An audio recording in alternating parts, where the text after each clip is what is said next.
오늘 말씀은 히브리서 9장 22절 말씀입니다. 히브리서 9장 22절 말씀입니다.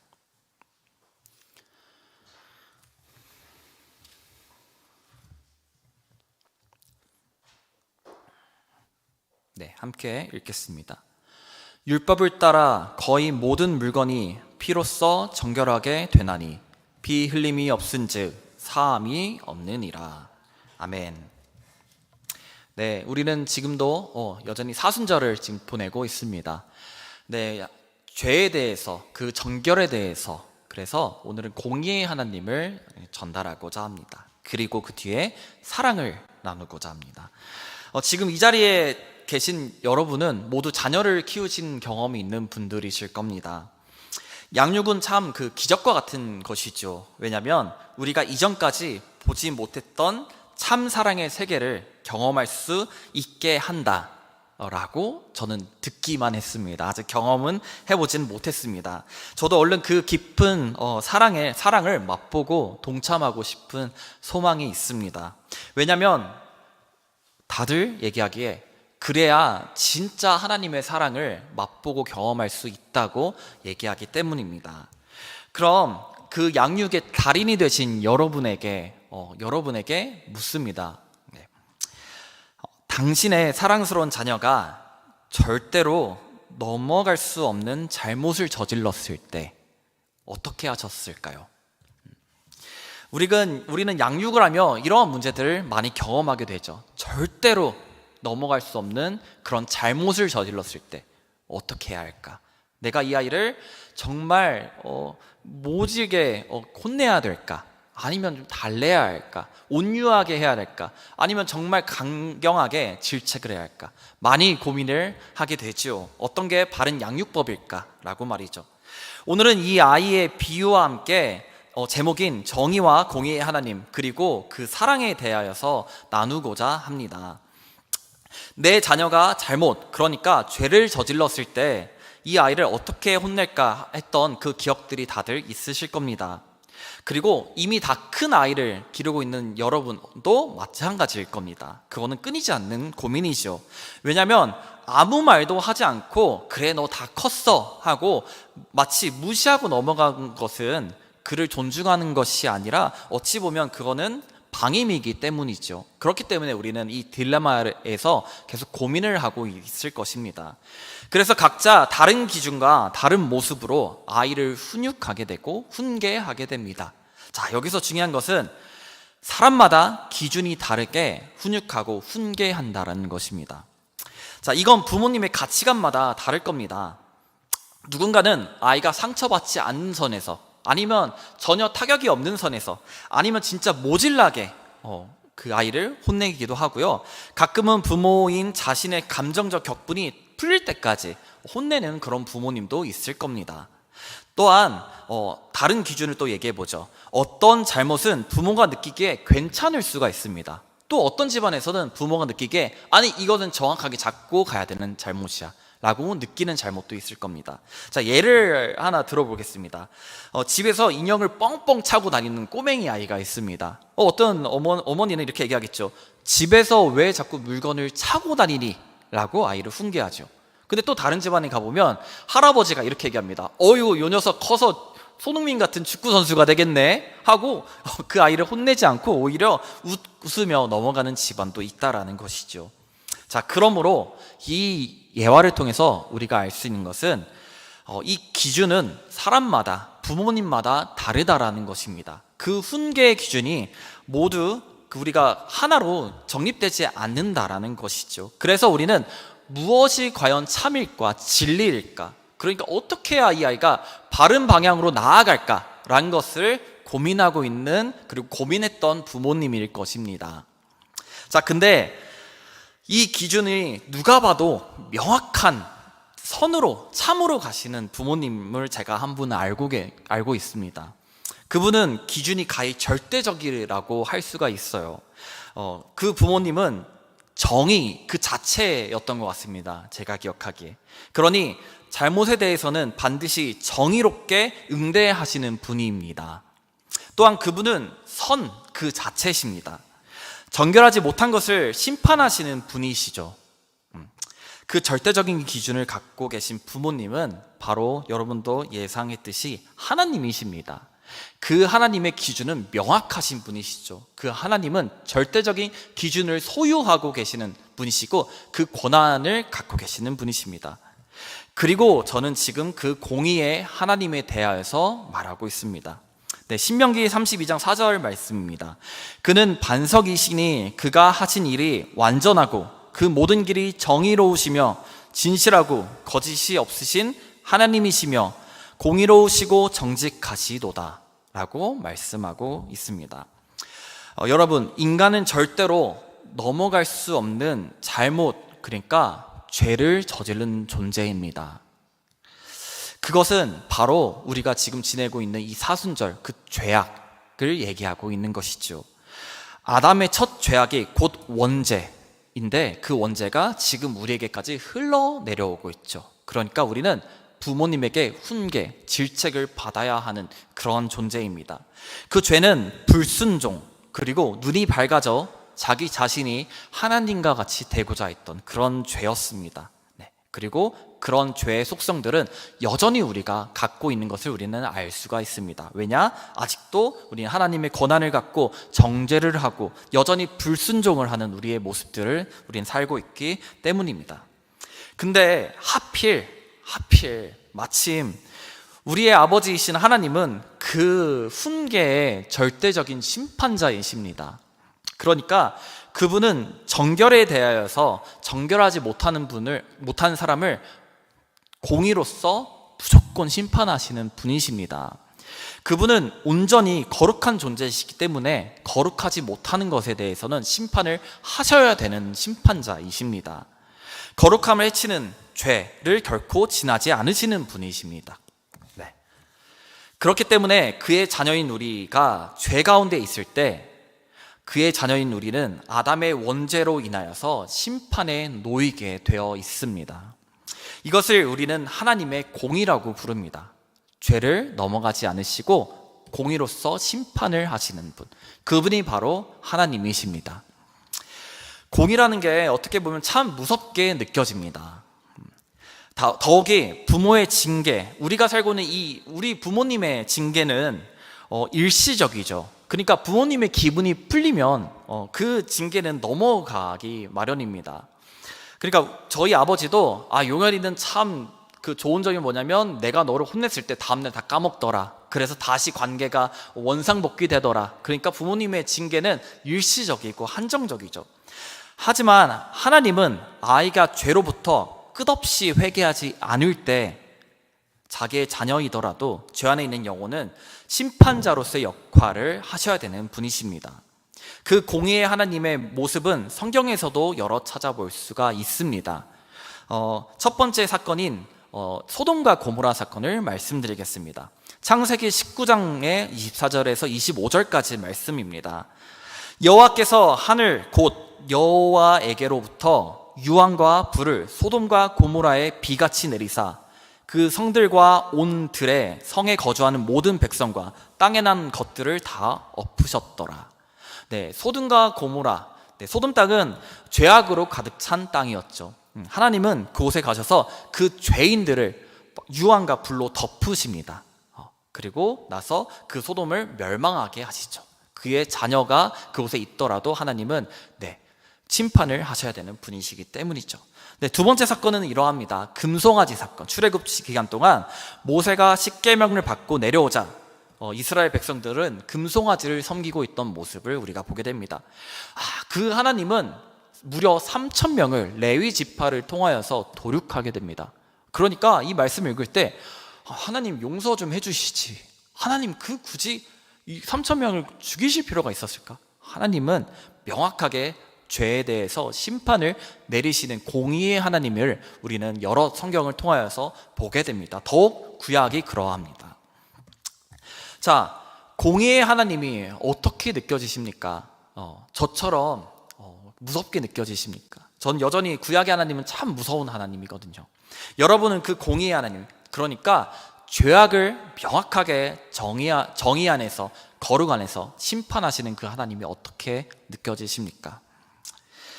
하지만 여러분, 오늘 말씀의 포인트는 공의의 하나님이시며 그분은 또한 사랑의 하나님이시라는 것입니다. 공의 안에서도 우리는 그 사랑을 언제든 엿볼 수 있다라는 것입니다. 자, 그 징계는, 그러니까 그 공의는 아이를 미워해서가 아니라 징계를 하되 더 크게는 아이에 대한 사랑이 함께 한다라는 것을 전제로 합니다. 자, 다시 우리 한번 처음 이야기로 돌아가 봅시다. 자, 다시 우리가 그 절대로 넘어갈 수 없는 잘못을 한 조그만한 아이를 앞에 두고 있습니다. 아이를 혼낼 때 어떻게 하셨습니까? 네, 다시 처음으로 가보시죠. 자, 질책하셨지요. 우리가 이제 지금도 그렇고, 네, 몇 년 전 이제 젊으셨을 때, 네, 우리가 기억해보면 질책하셨지요. 자, 그러나 끊임없이 질책하면서도 그 아이의 얼굴을 이렇게 확인하셨을 것입니다. 아이가 나의 질책을 어떻게 받아들이지? 이 아이가 혹시 너무 상처받지는 않을까? 혹여나 너무 마음에 쓰임이 있지 않을까? 계속 질책을 하면서도 아이의 얼굴을 바라봤을 것입니다. 뉘우치고 있는 기색이 있나? 이 아이가 달라질 기색이 있을까? 여러분, 분명 질책을 하면서 그 아이를 온전히 바라보셨던 여러분의 기억들이 있으실 겁니다. 그리고는 마침내 다시 그 아이를 안아줄 타이밍을 기다리셨지요. 여러분, 그렇습니다. 징계로 끝나는 것이 아니라 용서할 그 시간을 기다리는 게 우리 부모님의 마음입니다. 그런데 우리 하나님은 오죽하시겠습니까? 에스겔서 18장 23절 말씀입니다. 여호와의 말씀이니라. 내가 어찌 악인이 죽는 것을 기뻐하랴. 그가 돌이켜 그 길에서 떠나 사는 것을 기뻐하지 아니하겠느냐 라고 말씀하고 계십니다. 네, 하나님은 심판자이십니다. 그는 정의를 심판하셔야 하는 분이십니다. 그는 정결을 죄가 있을 때 심판하셔야 되는 분이십니다. 그러나 하나님은 또한 사랑이십니다. 심판에서 내 아이가 돌이키기를 바라시는 분이시라는 것입니다. 공의의 심판에서 아이가 돌이켜 생명으로 나아가길 사랑으로 길을 끊임없이 내시는 분이십니다. 내가 이 아이를 무조건 심판은 해야 되지만 이 아이가 뉘우쳐서 생명의 길로 와라 라고 하며 이 공의 안에서도 사랑의 길을 끊임없이 내시는 분이시라는 것입니다. 우리가 아이들에게 했던 그 마음처럼 당연히 그보다 더 큰 사랑의 마음을 갖고 계시는 분이십니다. 아까 두 가지 성경의 말씀을 더 자세히 한번 돌이켜 보겠습니다. 소돔과 고모라와 모세의 이야기를 했었죠. 자, 소돔성에서 하나님은 마치 모든 일을 그냥 가감없이 죽이신 것처럼 보이십니다. 하지만 모든 일을 죽이기 전에 의인을 찾으라 라고 구하십니다. 그러니까 심판을 내리셔야 함에도 불구하고 그들을 살리기 위해서 하나님은 회개의 기회를 주시죠. 그것도 한 번, 두 번이 아닙니다.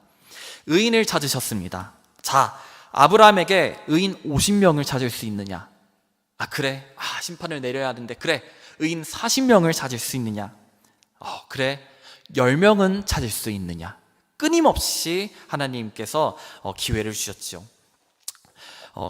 하나님, 소돔을 멸망시키시겠습니까? 라고 간청할 때 하나님은 의인 10명만 있어도 그 성을 멸망시키지 않겠다라고 말씀하셨습니다. 자, 금송아지 사건도 한번 보시죠. 그들을 벌하고 이스라엘을 심판에 놓이게 하셔야 하는 분이 출애굽기 34장 7절 말씀을 통하여서 이렇게 말씀하고 계십니다. 말씀 제가 읽겠습니다. 인자를 천대까지 베풀며 악과 과실과 죄를 용서하리라. 그러나 벌을 면제하지는 아니하고 아버지의 악행을 자손 3, 4대까지 보응하리라 라고 말씀하고 계십니다. 그들의 죄를 면제하지 않으지만 여전히 그들과 나는 함께 하겠다 라고 말씀하십니다. 내가 너희를 심판하여 벌을 주고 끝나는 것이 마땅하지만 나는 너희를 절대로 포기하지 않겠다 라고 말씀하시는 분이 바로 그 하나님이라고 하는 것입니다. 벌을 받는 것은 3, 4대이나 내가 인자를 1000대까지 베풀겠다 라고 하시는 이 출애굽기 말씀을 통하여서 우리는 알 수 있죠. 자, 그러므로 위 말씀을 통해 알 수 있는 것은 하나님은 공의이시며 그리며 동시에 사랑이시라는 것입니다. 네, 오늘 말씀의 주제입니다. 자, 마찬가지로 그럼 오늘 우리에게 주어진 말씀을 보시겠습니다. 히브리서 9장 22절 말씀 제가 읽겠습니다. 율법을 따라 거의 모든 물건이 피로써 정결하게 되나니 피 흘림이 없은즉 사함이 없느니라 라고 말씀하십니다. 하나님은 다시 한번 공의로운 분이시기에 우리 원죄, 인간이 갖고 있는 죄를 반드시 심판하셔야 되는 분이셨습니다. 심판을 위해서는 정결, 곧 거룩이 필요한 인간이었습니다. 하지만 인간은 그러하지 못하였습니다. 그러므로 사랑의 하나님은 자신의 자녀를 살리기 위해 구약에서는 어떤 방편을 펼치셨냐? 일시적으로 죄의 사함을 받기 위하여서 가죽의 피를 통하여 제단의 제사를 드리게 합니다. 그러므로 벌을 받고 심판받아야 할 인간이 끊임없이 자기의 죄를 회개하고 정결하게 하는 방편을 제공함으로써 그들은 끊임없이 동물을 잡고 1년에 몇 번이건 제사를 드리러 갔습니다.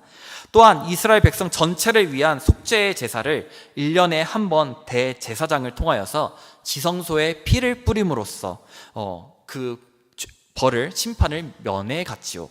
그의 공의로부터 하나님은 그의 자녀를 살리기 위해서 사랑을 베푸시는 모습을 구약의 제사를 통하여서 우리는 볼 수가 있습니다. 또한 그 공의는 마치 인간에게 불리해 보입니다.